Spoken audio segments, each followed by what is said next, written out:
తేల్చేద్దాం, 10 రోజుల్లో రిపోర్ట్ ఇవ్వండి. రెవెన్యూ ఆఫీసర్లకు సీఎం రేవంత్ రెడ్డి ఆదేశం. గత ప్రభుత్వం లేని సమస్యలు తెచ్చి రైతులపై మోపింది.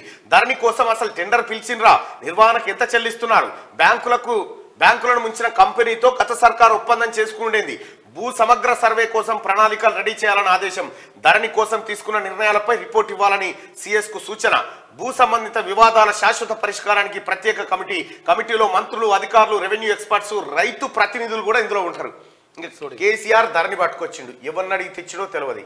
ఆ ధరణి తయారు చేసిన ఎవరంటే ఇదివరకు బ్యాంకులో ముంచినోడు, బ్యాంకులను ముంచినోడు దొంగ చేతికి తాళాలు ఇచ్చి నువ్వు ధరణి చేయిపో అంటే వాడు ఇష్ట రాజ్యంగా కొల్లగొచ్చిండు.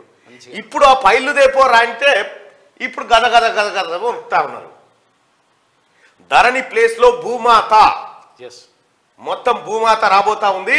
ఇందులో ధరణిలో రైతులకు ఏ సమస్యలు అయితే ఉండేనో ఆ సమస్యలు లేకుండా సమగ్ర విచారణ చేపట్టి ఈ ఎక్స్పర్ట్ కమిటీ ఏదైతే ఉందో ఈ కమిటీ కొత్త పథకాన్ని తీసుకురాబోతా ఉంది. కేసీఆర్ ధరణి తెచ్చింది మన భూములు రక్షిస్తేందుకు కాదు, ఆయన భూములు కొట్టేస్తేందుకు. అది లెక్క. ప్రభుత్వం దగ్గర ఉండాల్సిన ప్రజల భూముల రికార్డులను ధరణి పేరుతో ILFS అనే ప్రైవేట్ కంపెనీ చేతిలో పెట్టడం ఏంది? రైతుల భూలావాదేవీలన్నీ నిర్వహిస్తున్న ఈ కంపెనీ వేల కోట్ల అప్పులు చేసి బ్యాంకులను ముంచింది. దివాలా తీసిన ఈ కంపెనీతో గత ప్రభుత్వం ఒప్పందం చేసుకోవడం మొదటి తప్పు. ధరణి నిర్వహణ కోసం ఈ కంపెనీకి టెరాసిస్ టెక్నాలజీస్ లిమిటెడ్ అనే మరో అనుబంధ సంస్థను ఏర్పాటు చేసింది. ఇందులో 49% వాటాను 2021 నవంబర్ 25న టెరాసిస్ కంపెనీ ఫిలిప్పీన్స్ దేశానికి చెందిన ఫాల్కన్ కంపెనీకి 1275 కోట్లకు అమ్ముకుంది. ఏమీ లేని ఒక కంపెనీ వాటాను సగం అమ్మితే 1000 కోట్లకు పైనే తీసుకున్నారంటే ఆ సంస్థకు ధరణి ఎంత సొమ్ము దోచి వెళ్తున్నదో అధికారులు లెక్కలు సమర్పించాలి. చూసిరా ప్రజలారా, ఇక్కడ బాగా అర్థమయ్యేటట్టు చేయాలి.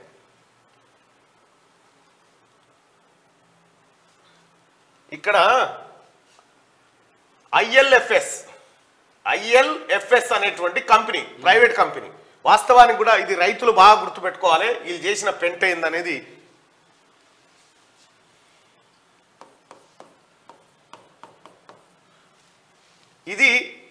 ఇది ఒక కంపెనీ, ఏది కేటీ రామారావు బినామీల కంపెనీ. ఓపెన్ గానే, అది డౌట్ ఏం లేదు. అయితే తెలంగాణ ప్రజలారా, రైతు సోదరులారా, మీ భూమి కాగితాలు కావాలంటే ఏడ దొరుకుతున్నాయి మీకు?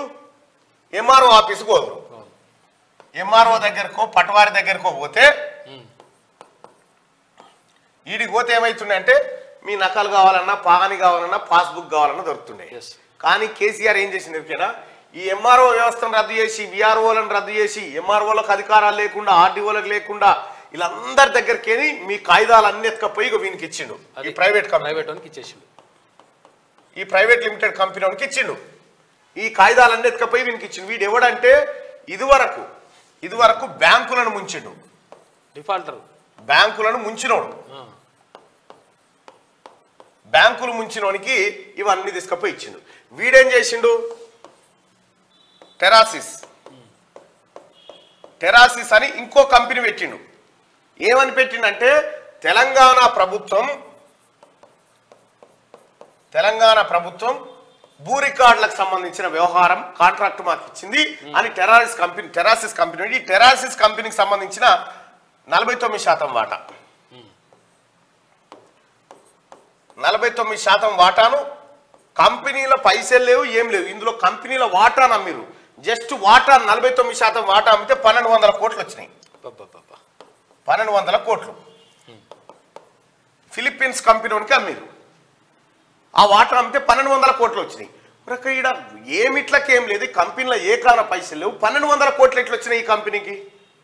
కేటీ రామారావు మాయాజాలం ఇదంతా.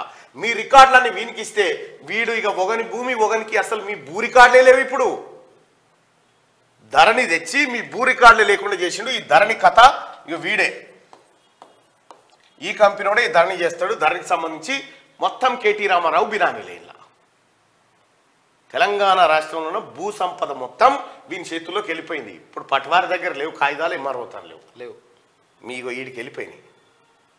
ఏమంటున్నాడు ముఖ్యమంత్రి రేవంత్ రెడ్డి గారు? ఈ దొంగల దగ్గర ఉన్న కాగితాలు తీసుకొచ్చి మళ్ళీ పెడతా అని చెప్తున్నాడు, మీకు అందుబాటులో పెడతా అని చెప్తున్నాడు. ఇది చేయొద్దట, ఇది చేస్తే మా బండారం బయట పడుతుంది అంటాడు. ఇప్పుడు అందుకే గడగడ వణుకుతా ఉన్నారు. ఇప్పుడు ఏమీ లేని అసలు పడావబడ్డ షేర్ని ఎవడన్నా పైసలు పెట్టుకుంటాడా? లూటిపోయిన షేన్లా ఎవడన్నా పంట కొట్టుండొచ్చునా? కొన్నరీళ్ళు. ఇదే కథ. 1275 కోట్లకు అమ్ముకుంది టెర్రాసిస్ కంపెనీ. ఫిలిప్స్ దేశానికి చెందిన ఫాల్కన్ కంపెనీ అని అమ్ముకున్నారు. గత ప్రభుత్వం ధరణి పోర్టల్ తీసుకువచ్చి లేని సమస్యలు రైతులపై మోపిందని సీఎం రేవంత్ రెడ్డి అన్నారు. అసలు ధరణి పోర్టల్ ఏ ప్రాతిపదికన రూపొందించారు? ధరణి నిర్వహణకు అసలు టెండర్ పిలిచారా? ఆ ప్రైవేట్ కంపెనీ చేతిలో రైతుల భూములు, వ్యక్తిగత వివరాలు సేఫ్ గా ఉన్నాయని ఎట్లా చెప్పగలరు? ప్రభుత్వం నుంచి ఆ కంపెనీకి వెళ్తున్న ఆదాయం ఎంత? ధరణికి అసలు చట్టబద్ధత ఏమిటి అని ఆయన రెవెన్యూ అధికారులను ప్రశ్నించారు. ధరణి పోర్టల్ పై సమగ్ర అధ్యయనం చేసి భూలావాదేవీల వ్యవహారంపై 10 రోజుల్లో నివేదిక ఇవ్వాలని సీఎం ఆదేశించారు. ఈ రిపోర్టు ఆధారంగా ధరణి పోర్టల్ను ఏం చేయాలనే దానిపై నిర్ణయం తీసుకుంటామని స్పష్టం చేశారు. రాష్ట్రంలో భూ సంబంధిత వివాదాల శాశ్వత పరిష్కారం కోసం మార్గదర్శకాలు ప్రతిపాదించేందుకు ప్రత్యేక కమిటీని ఏర్పాటు చేయాలన్నారు. భూ సమగ్ర సర్వే నిర్వహించేందుకు ప్రణాళికలు సిద్ధం చేయాలని ఆదేశించారు. ధరణి పనితీరు, భూ సంబంధిత అంశాలపై సెక్రటేరియట్ లో బుధవారం సీఎం రేవంత్ సమీక్ష నిర్వహించారు. రేవంత్ రెడ్డి సెక్రటేరియట్ పోతే భయపడుతున్నారు.